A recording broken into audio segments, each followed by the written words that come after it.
अगर आप भी बिना किसी जांच पड़ताल के जमीन खरीद रहे हैं तो ये खबर आपके लिए। नमस्कार, मैं वर्षा कुमारी। पटना में फर्जी जमीन रजिस्ट्री और जमीन कब्जे के मामलों में एक बड़ी खबर सामने आई है। जी हां, पटना में फर्जी रजिस्ट्री और जमीन कब्जा में करीब 136% की बढ़ोतरी हुई है। जांच में यह भी सामने आया है कि जहां पहले भूमाफिया दबंगई और धमकियों का इस्तेमाल करते थे जमीन हड़पने में, वहीं अब ये चीजें बदल चुकी है और भूमाफिया साइबर तकनीकी, डिजिटल रिकॉर्ड और फर्जी आधार कार्ड और पैन कार्ड का इस्तेमाल कर रहे हैं।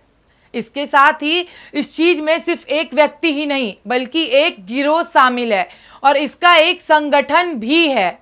पुलिस और राजस्व विभाग की संयुक्त जांच के अनुसार वर्ष 2021 की तुलना में 2025 तक जमीन से जुड़े अपराधों में 136% की वृद्धि दर्ज की गई है। रिपोर्ट के मुताबिक पटना में हत्या के कई मामलों की जड़ भी जमीन विवाद ही पाया गया है। जांच रिपोर्ट बताती है कि भूमाफियों का सबसे आसान निशाना वे संपत्तियां हैं जिनके मालिकों की मृत्यु हो चुकी है या जो अकेले रह रहे बुजुर्गों और बाहर रहने वाले प्रवासियों की है।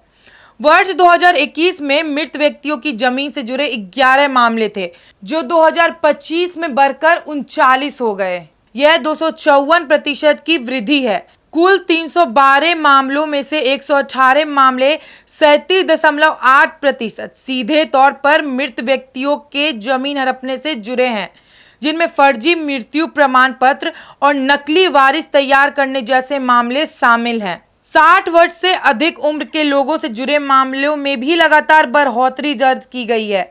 2021 में 9 मामले थे, जो 2025 में बढ़कर 25 हो गए, यानी 177% की वृद्धि। कुल मामलों में बुजुर्गों की हिस्सेदारी 27.5% रही। वहीं दूसरे राज्यों या शहरों में रहने वाले प्रवासी परिवारों के 74 मामले यानी 23.7% ऐसे पाए गए जिनकी जमीन की नियमित देखरेख नहीं हो पाती।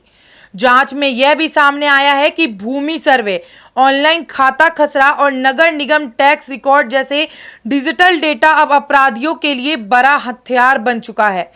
आर्थिक अपराध इकाई (EOU) के वरिष्ठ अधिकारियों के अनुसार साइबर अपराधियों और भूमाफियों के बीच सीधा गठजोड़ बन गया है। डेटा लीक और साइबर सेंधमारी के जरिए जमीन से जुड़ी जानकारी हासिल की जा रही है।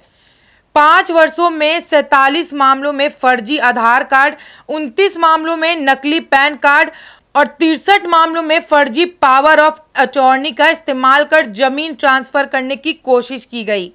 वहीं मोबाइल नंबर और OTP से जुड़े साइबर मामलों में भी लगातार बढ़ोतरी दर्ज की गई है।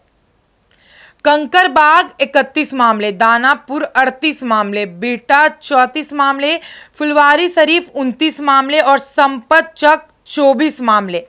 इसके अलावा शहर के बाहरी क्षेत्रों में खाली पड़े प्लॉटों पर कब्जे के 52 मामले दर्ज किए गए हैं। इसके साथ ही पटना में जमीन की बढ़ती कीमत भी इसका एक बहुत बड़ा कारण है। भूमाफिया लोगों को सस्ते दामों में जमीन का लालच देते हैं और लोग अपने पूरे पैसे गंवा देते हैं।